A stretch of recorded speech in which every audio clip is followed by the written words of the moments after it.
Maestro Hamilton, welcome to the podcast. Thank you so much. It's a pleasure to be here. Today we're actually revealing the best kept wisdom from a maestro in ayahuasca that's done over 4,000 ceremonies, 24 years in the Amazon jungle. It's just insane, man. First of all, how did you get there? How did it all start? My early 20s, I had an awakening and I got really clear messaging that I needed to go to the Amazon. So I came here based on that, and it all turned out to be true. And I found my way deep into the forest and got a clear message in my first ayahuasca ceremony that I needed to stay there and live. And in the next couple of years, I was accepted to train by one of the greatest masters of that part of the forest.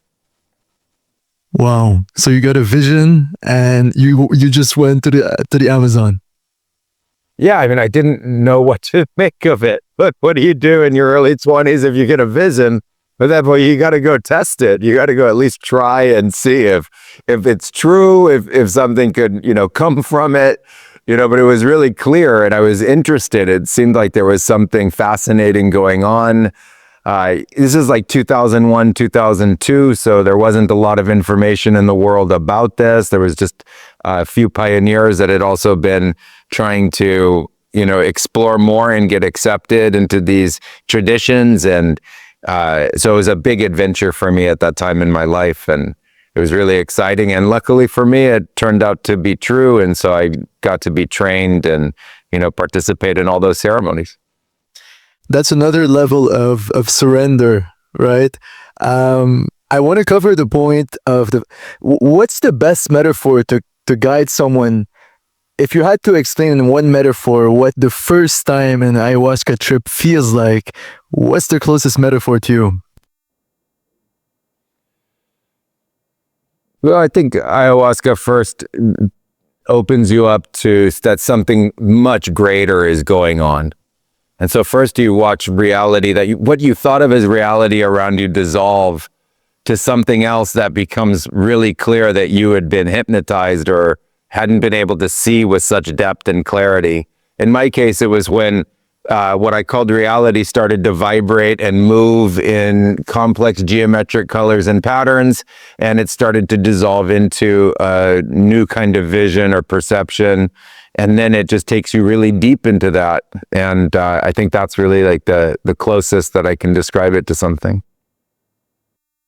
And what you kind of dissolve, the ego dissolves? Yeah, the ego starts to dissolve, and, what you think of as reality starts to dissolve. This like very clear picture, like I'm in the room right now and I have this very clear picture. I start to realize there's a lot of stuff going on behind it and also through it that I didn't even know was there before. And I was in the forest, and I mean, the forest is growing and it's alive. You get it conceptually, but you don't understand it until you see it fully alive, fully growing, aware of you, present, and that, it's not just alive, but it's aware. And it's that awareness, I think, that's so impactful at first. And ego starts to dissolve. You go through a lot of fear. When ego starts to dissolve, there's this clingy nature to us. We're clinging to ourselves in fear, and you got to get past that. That can take a few hours to get past. And then, what was beautiful was that all these stories I had heard about spirit, about there being something more to life, about the jungle being alive, about there being greater wisdom in it, that it can communicate with you, all of that starts to turn on, and things start to make just a lot more sense. And so I think that's like the real beauty of it. You get past this ego disillusion, but you don't die at all. You come to life. You experience so much more of your own senses and your own awareness and of a deeper understanding of reality. A deeper understanding of reality. What really stands out, what I'm really intrigued about you is that you've done 4,000 ceremonies, and I'm intrigued by what is the wisdom that was eternal that you felt hit you in some of those ceremonies where you felt like, holy shit, that was a new thing I never knew before. Well, there's lots of that along the path. That it's constant kind of awakenings to that. but some very big ones is when you meet the whole universe, when you meet truly what people call God or what people refer to in religion, when you experience that firsthand, I think is one of the most impactful experiences. It's not in belief anymore. You don't believe in something or have faith in it. There is something, and I don't know what word to give that, but it's why there are words to give anything. I mean, it is just beyond an imagination of the totality of the universe and creation. That is just the most impactful. And then from there, it's all the ways to understand being alive. It's having a new sense of what the earth is and understanding the earth, and that the earth is the giver of this life and that we're all part of it. It's understanding our own life cycle, the evolution of life for over 4 billion years to ultimately exist ourselves. It's going on the journey of understanding us as a cellular being that grows from a single cell inside the womb all the way to who we are today, the formation of our self and our worldview and understanding the nature of our life path and why we've experienced the difficulties, traumas, and tribulations that we have, the nature of spirit and why there are so many traditions in our great body of knowledge in humanity that understands spirit and understands deities and understands our mythologies. It's all of that that comes out of the ceremonies and starts to create a more complete worldview, starts to fill in these big questions that we have. And I think it's constant. You just keep awakening as you do more ceremonies. The more you ask to learn from the universe, the more it will teach you, like as you learn to unlock the heart and the nature of our love, as you learn to unlock why there is love deep inside of us and its great meaning, when you start to unlock how that relates to the rest of the universe and, your own life, things like that, they just keep happening, and it's very powerful. I guess the heart is a special thing in this entire journey. For example, for me, I realized that I went from the mind, right, and being this insecure little ego, to then letting go more and more after reading The Power of Now and getting in the heart and feeling the pure consciousness, which I feel is kind of, correct me if I'm wrong, the ultimate goal of all of this, right? This, why we're here, is to feel that. Absolutely, to incarnate, to embody, to feel and be made of. I had gone around the world in my late 20s looking for love. I didn't understand this thing. It had been so manipulated in our stories, and your relationships in your youth don't go always the way you plan. And so I was trying to figure out this love thing, and I went all around the world trying to understand it. And I came back to the Amazon and I drank ayahuasca again. And I was, screaming to the universe, where's the love? Where's the love? And the universe said, it's inside you. It's inside you. It's not outside you and you go find it. It's inside you. And I stopped for a second and I looked for it and I found it inside me. And then I asked the universe, is that the love or is that like my love, right? Is that the love of my heart? But where's the love? And the universe is like, no, that is the love. And we all share it together. And it changed my understanding. And it takes you into the now. As you go to like the book, The Power of Now, it takes you into the now. You transcend linear time in the heart and you experience the true power of that love that is eternal and infinite. And it's somehow part of our engineering and our architecture as a human to be right in our center and to be constant and the most important thing about us. I guess it's such a beautiful journey, the entirety of it. Because I'll be fully honest with you, Hamilton, I was seeking people's attention, especially a specific girl, to feel a glimpse of love. Because deep down I had a feeling of unworthiness. Yet that feeling of unworthiness is on the surface. That's what I realized through this journey. And deep within, through shadow work, and this is pretty much my question, is how do you return to that purity, that state of consciousness where it's just love? That you allow for the shadow work to exist, and you recognize that we get confused. And that when we get confused, we often look for things in places where we don't find them. And so we have to understand that the romantic kind of love that we have, the feelings of unworthiness, the feelings of loneliness, the desire to be with somebody and have that level of intimacy and friendship is one kind of love. But the love that we have deep inside of us is a love that we have to learn to give to ourselves, and a love that we have for the universe and life itself. It's not a mental thing. It's not an attraction thing. It's something deeper than that. And so I think we can make that core to our practice, and you practice how to be in love with the universe and in love with yourself, and like create an auto feedback loop inside your heart to yourself. And that helps satiate this need that we have, that we've been taught to go try to consume outside of ourselves or get from another.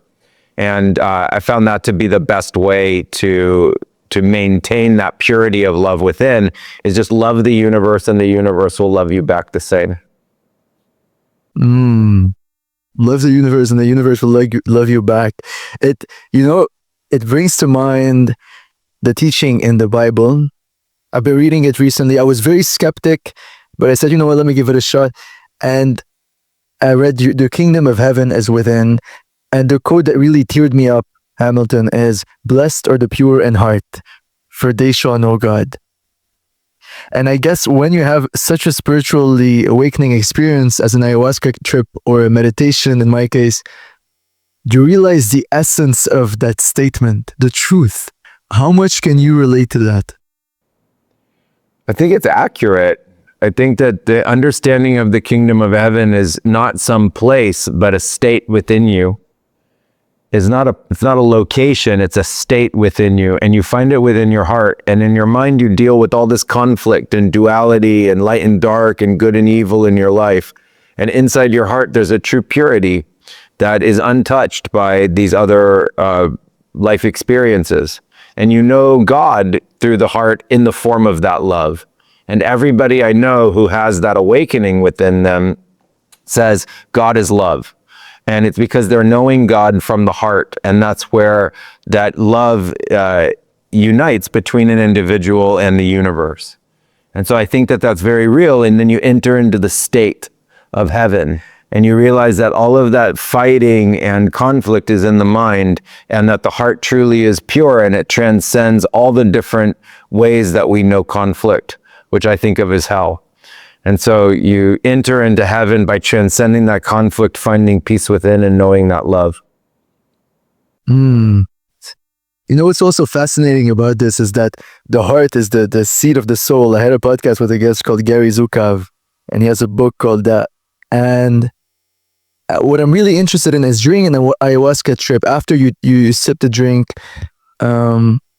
what are the different realms you enter? I would love to know. I think with ayahuasca, there's three main phases to the experience. There's an onset, which is the adjustment to the fact that you consumed ayahuasca.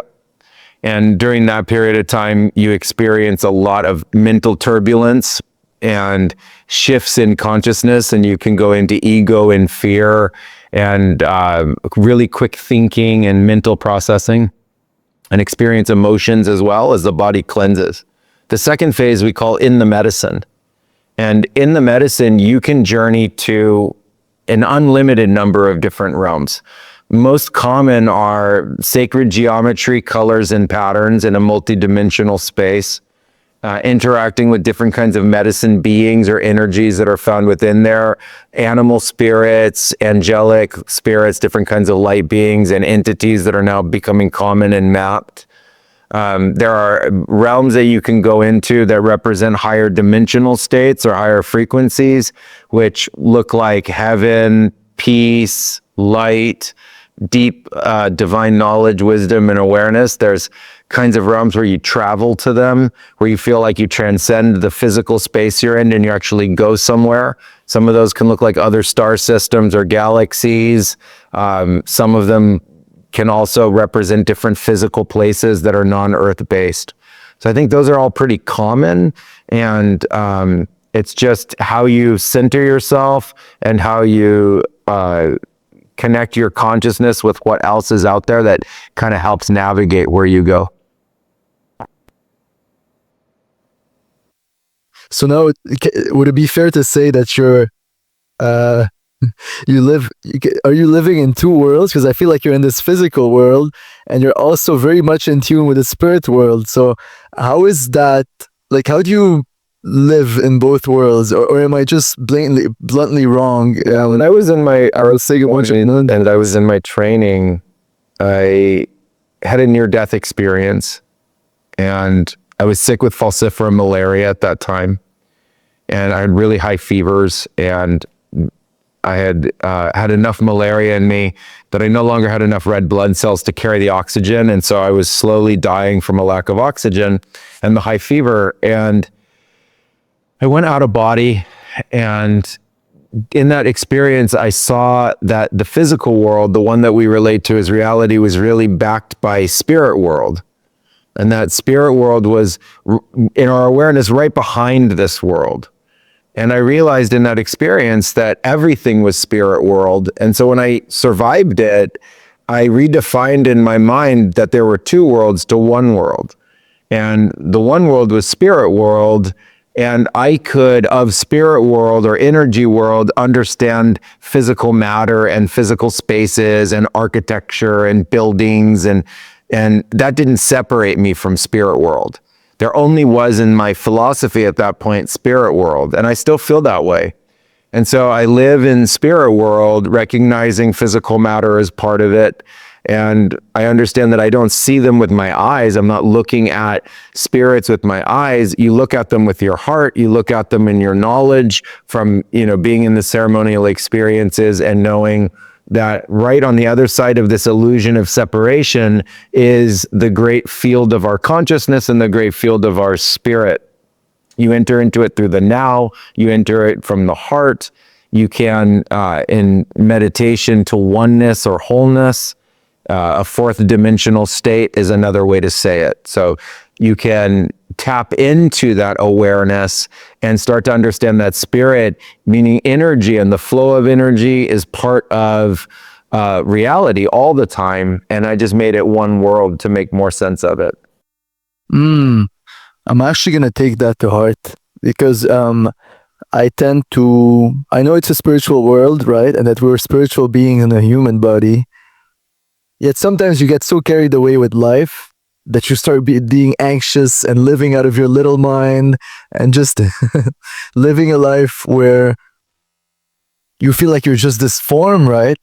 When the truth is, and you can attest to that, we are soul. There's a beautiful documentary of Ram Dass on Netflix called Coming Home. And he starts it with, we are soul. And we are beyond space and time, and we are infinite. How do you feel about that last word, infinite? I think we are soul. And there's a weird amnesia that people are in right now that they've forgotten what we all really are. And ayahuasca ceremonies and plant medicine ceremonies help open us up again to that awareness, and we lose this fixation and this kind of amnesia. And so at first I just think we are soul. And I really resonate with the infinite because I think that the infinite state is everything, and we've reduced the infinite state into a finite awareness. But I don't think that finite awareness, like you say, the little self, I don't think that's actually universally true. I don't think it's defining reality. I think that that's a state we experience within reality. I also describe it sometimes as like really bad compression software. Like you have all this information and you compress it down to almost nothing, and we make that our little self. And I do believe that we are of the infinite, and that the universe is infinite and eternal, and we are infinite and eternal, and our soul is infinite and eternal. And we get to experience this awareness, this point of view of self while we're alive. And it's a gift and a miracle because of that. But I don't think that while we're here, we're not soul. I just think we forget. And that as you remember and as you awaken, you realize that we've always been soul and will always be soul. And our soul has been alive for billions of years. Billions. As long as there is time, our soul has been alive. And that then makes this life very precious, because it's only, 20, 30, 40, 50, 60 years. It's only as long as you really get in the incarnate form as a human. And that's just such a miraculous gift of this infinite universe, to get to do something so real, so material, so defined, dense, as pack a soul into a human body, pack infinity and eternity into a human body, and get to live that for a period of time. It is a gift that we get to have this experience. And it's so beautiful the way you put it, that we incarnate for 30, 40, 50, 60, 70 years, yet we are this eternal soul. And once we come back to that place, we realize that we are, in fact, everything. We are love, we are joy, we are peace, we are everything we're seeking, right? I really, I know I'm talking a lot about myself, but I like to share my struggles and to be transparent. I realized in myself, I was seeking something outside of myself that I was once sitting under a tree, and I was super anxious before I sat under that tree, and I sat under it and I started meditating, and I saw an orange bird, Hamilton, an orange bird, and I looked at him, and I don't know where the wisdom came from, but it was like, that bird is just flowing with life. He has not a thought, he has no worries, he has no anxieties, no fear. He's just enjoying everything he's doing. And the thought that came to mind is, why can't you live like that bird? Why can't you just embrace every single moment the way it is? And I guess as a soul, once you connect to the soul, you realize that this is how we're supposed to live. It's living like nature, right? Is that what your ceremonies and your 24 years in the Amazon, what has nature taught you through this, especially through the ayahuasca trips?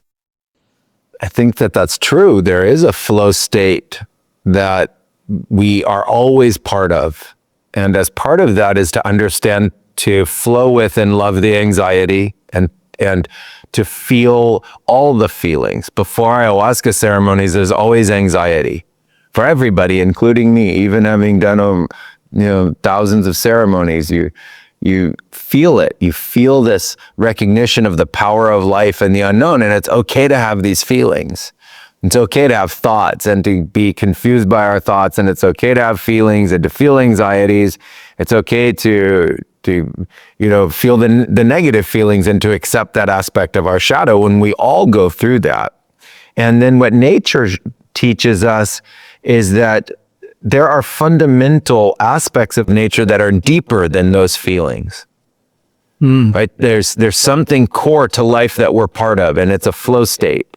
And you enter into that flow state, and you embrace energy and consciousness and awareness, and you accept it, and you accept that you're alive, that you exist.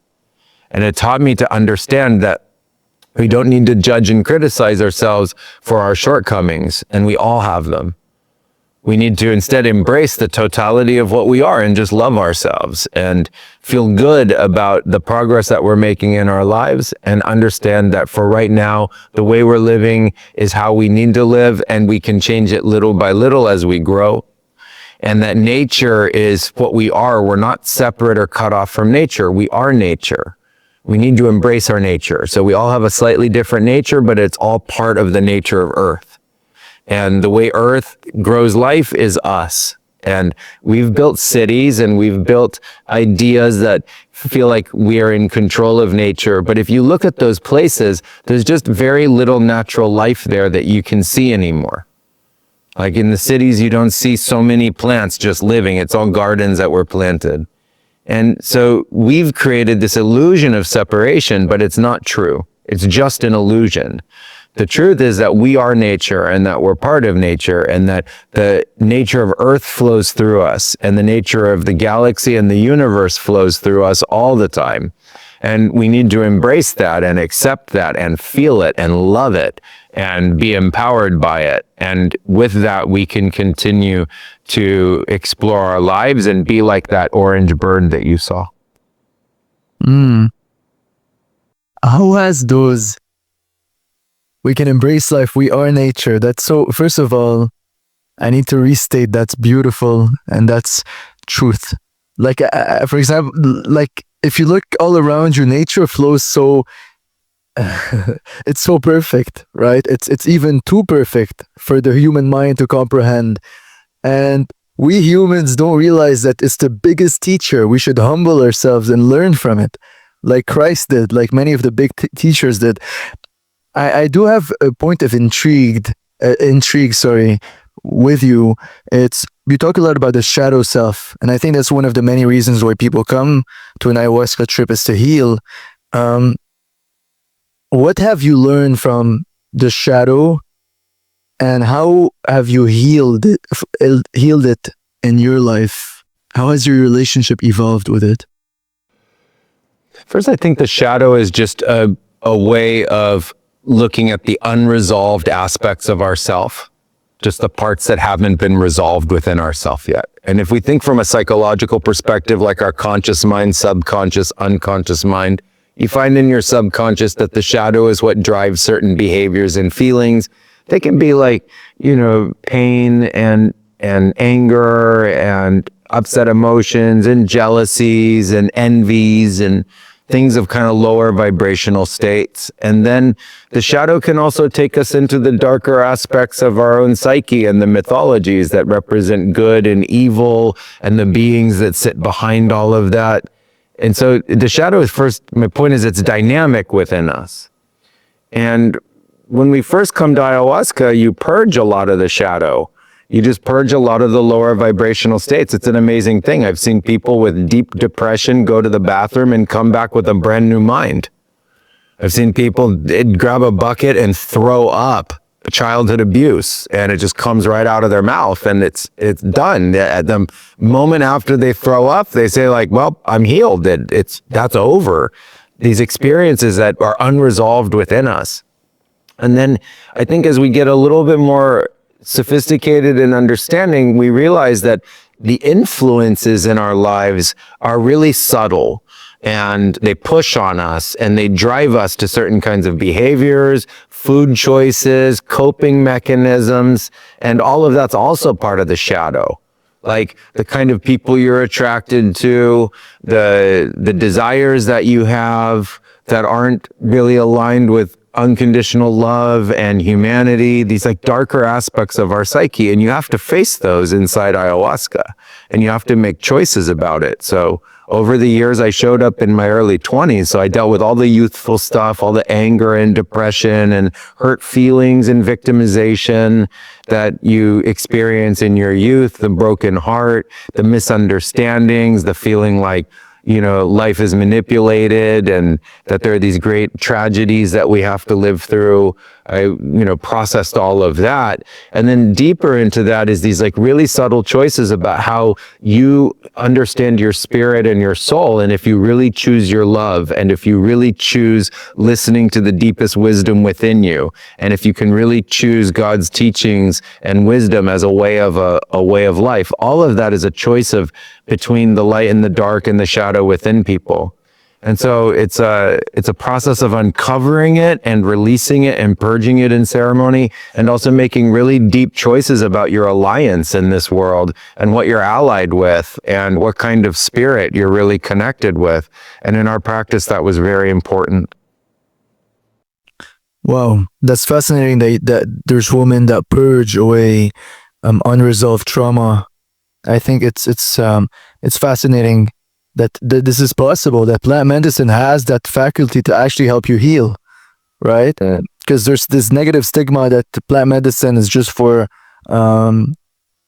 there's this negative stigma around it, that it's just for people that like to get high and that like to just escape from life. But no, actually you're facing the stuff that you're running away from in your daily life. I want to ask you, there's two things that pop to mind. The first one is, how does it pop up, the thing that you're supposed to face? Is it like it pops up as a figure, as a very strong feeling? I'm intrigued. Yeah, all of them. People will see an externalization. They can see energies and entities and actual spirits. They can go on a psychological journey where it's like going back and seeing aspects of the past and memories about interactions with different figures in your life. They could be familial figures like parents, grandparents. They could be teachers, school, places of people, position, and authority. They could just be really deep memories. Then there's the relationship with the self and that kind of deep feeling, when you've had food poisoning or you get sick from like too much alcohol or something like that, people often know it like right before they throw up. They know that that thing is whatever it is making them sick. There's that awareness too, that right before you release, right before you purge, it gets very loud in your mind. It gets very loud in your inner awareness, what it is that you're purging. That can be amorphic. It can be something very, very tangible. Like we've had people who've, had different kinds of addictions and they've purged alcohol and drugs out of them. And then there are other people that just had really negative emotions and they feel that emotion really strong right before it comes out. And, then there's also the effects that it has on the mind, where the mind can be really scattered and kind of like ADD, and it's just flickering through all these little bits of energy that go through somebody as they're releasing. Touched on the point that there's different spirit guides that we could connect to. So Yeah. what are those spirit guides and how do you identify the difference between a spirit guide that's harmful for you and a spirit guide that's pure and loving and genuine?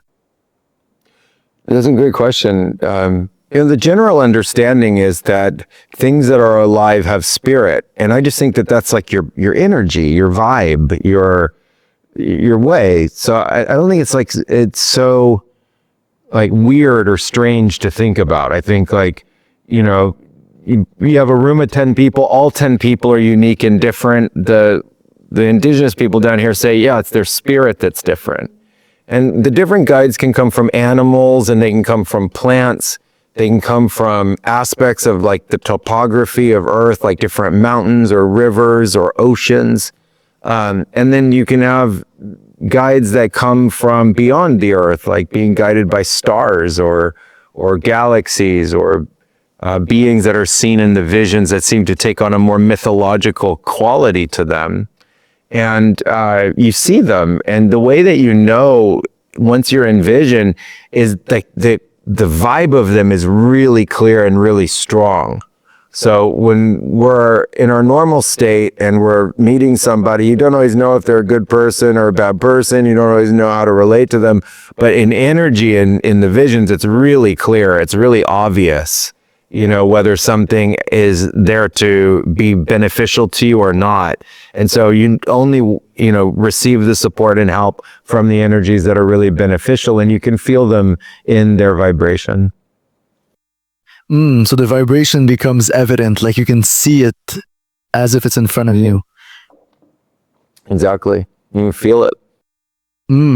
Hamilton, how did this question just intuitively came to mind? How did your lifestyle change before doing 4,000 ceremonies and after? That's a great question.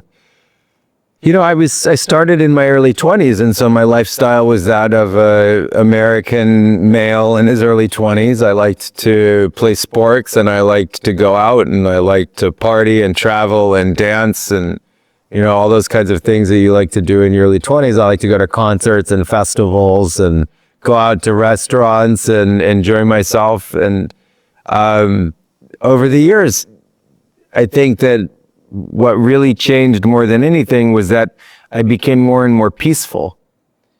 And as I became more and more peaceful, I started to seek experiences that represented and supported that greater peace.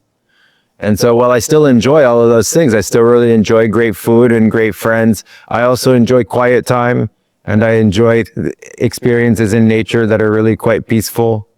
And I've really dedicated myself to my mission, which is to spread awareness about these plant medicines and about consciousness and about the great transformation that's happening in the world and what we can do to help people and the world become a better place for us. So I have a personal mission to continue to support everybody in creating a better earth together, a better place for us all to coexist and live as humanity. And so I just really focused on that and enjoyed some quiet time. Because I asked you this question because I'm actually in my 20s. So I was like, I want to get like and I've been experiencing more and more peace, like you said, and I'm super intrigued about trying ayahuasca. Like I've heard about it through Aubrey Marcus, and it's like, it seems like a magical experience. Would that be fair enough to say? It is. It's life-changing, and it's a very important experience in someone's life. I think that if you feel the calling, which just means it seems very interesting, that you should have the opportunity to experience it.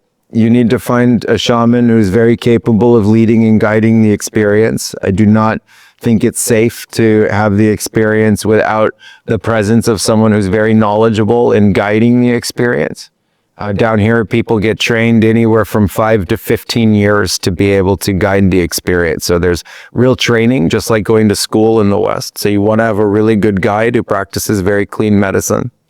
And it is magical, and it's otherworldly. It's expanding of your consciousness, and it helps make sense of what otherwise right now is difficult to make sense of, like the universe and God and love and spirit or energy, just the energy of the universe and ourselves and our lives and, who we are in our lives. I think all those questions can help be answered by these experiences. And so I highly recommend them. Yeah. Yeah. Actually, if I'm going to do it, if I'm going to do it with someone, it would be you. It would be you, actually. I would travel to Amazon. Come on down. It's a great place. The Amazon isn't scary at all.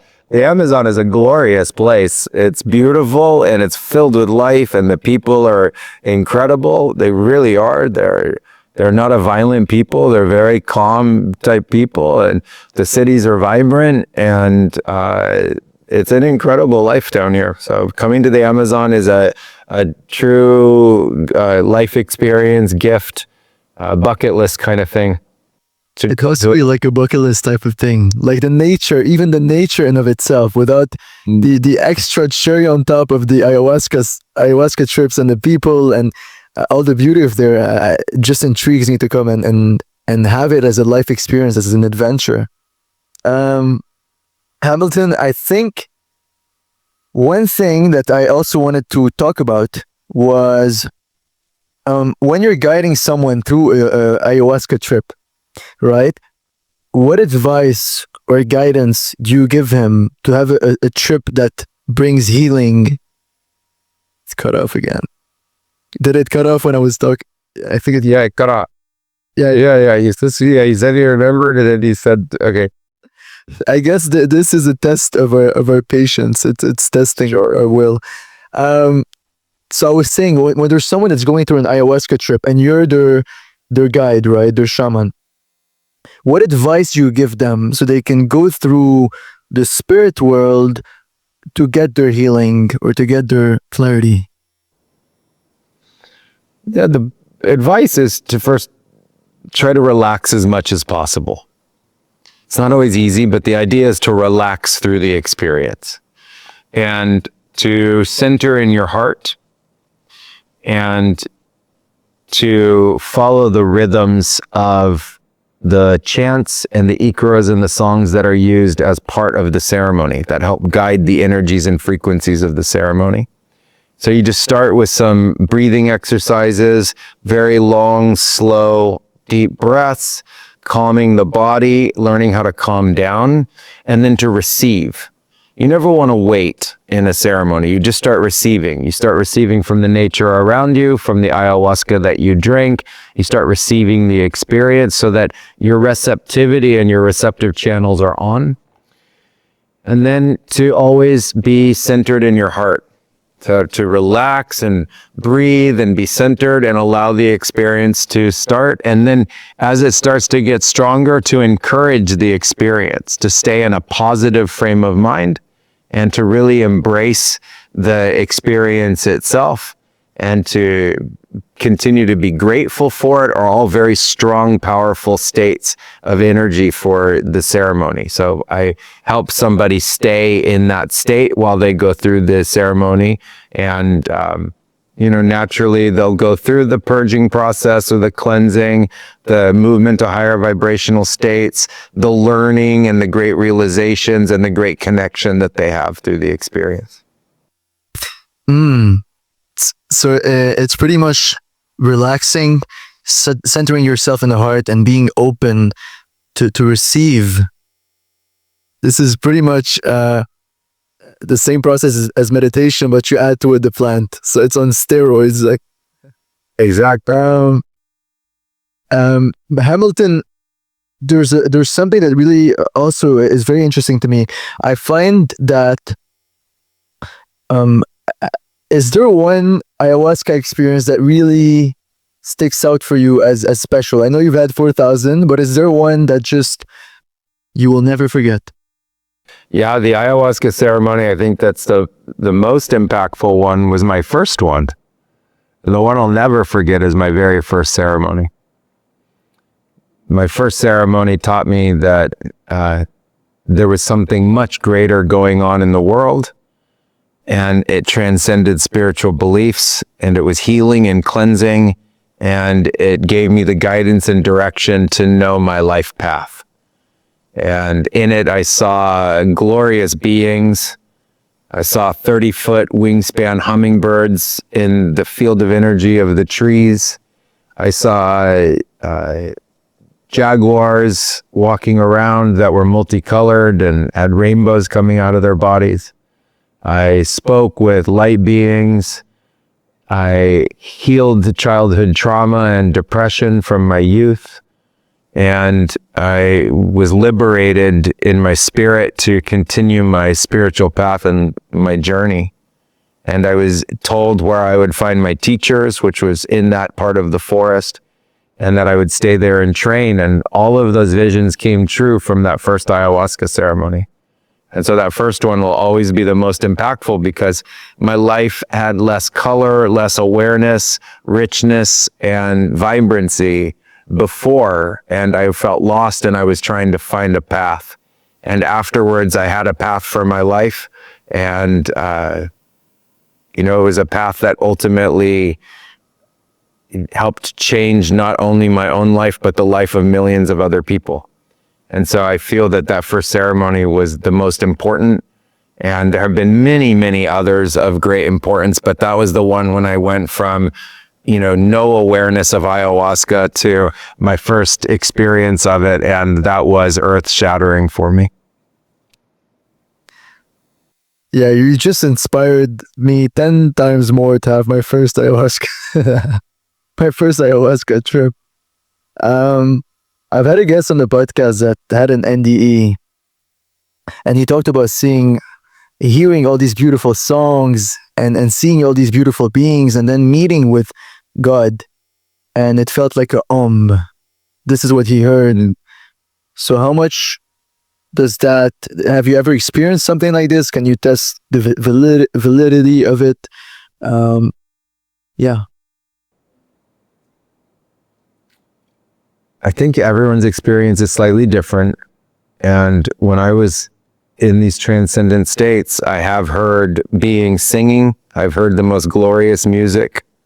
I've heard what sounds like billions of angels is a huge choir of the heavens. I've heard the songs of plants and animals. And I've also had the experience of what I would call meeting God.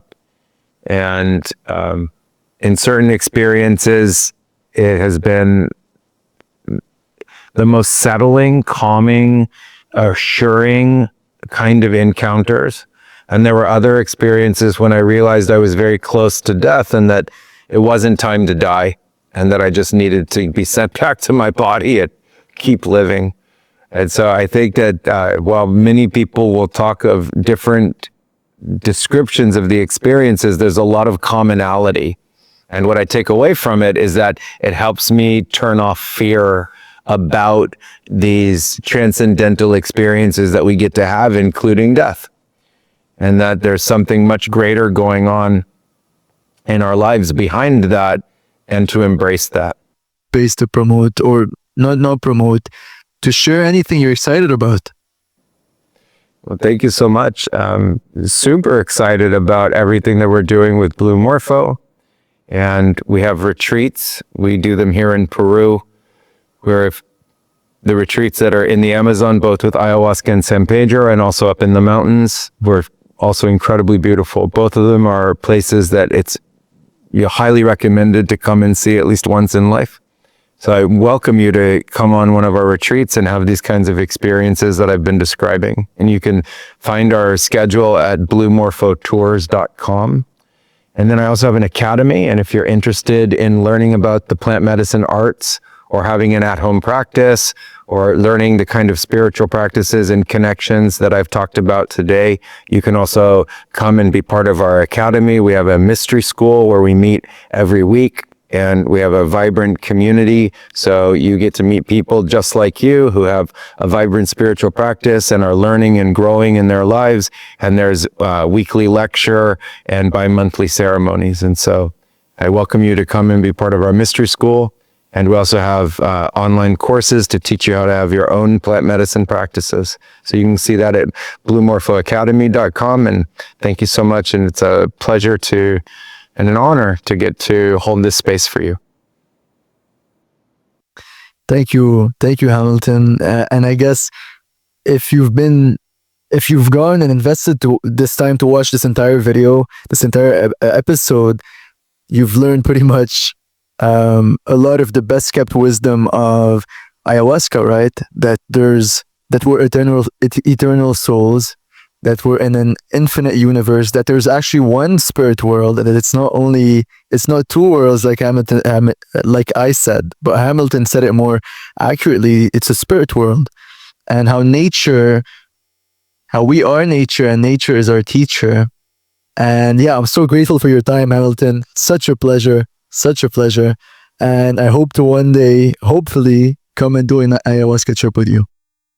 Amazing. Thank you so much. I appreciate being on your podcast, and I would love to have you come down and experience this. Yeah. Thank you, my friend. Much love and all the best. Ciao, ciao.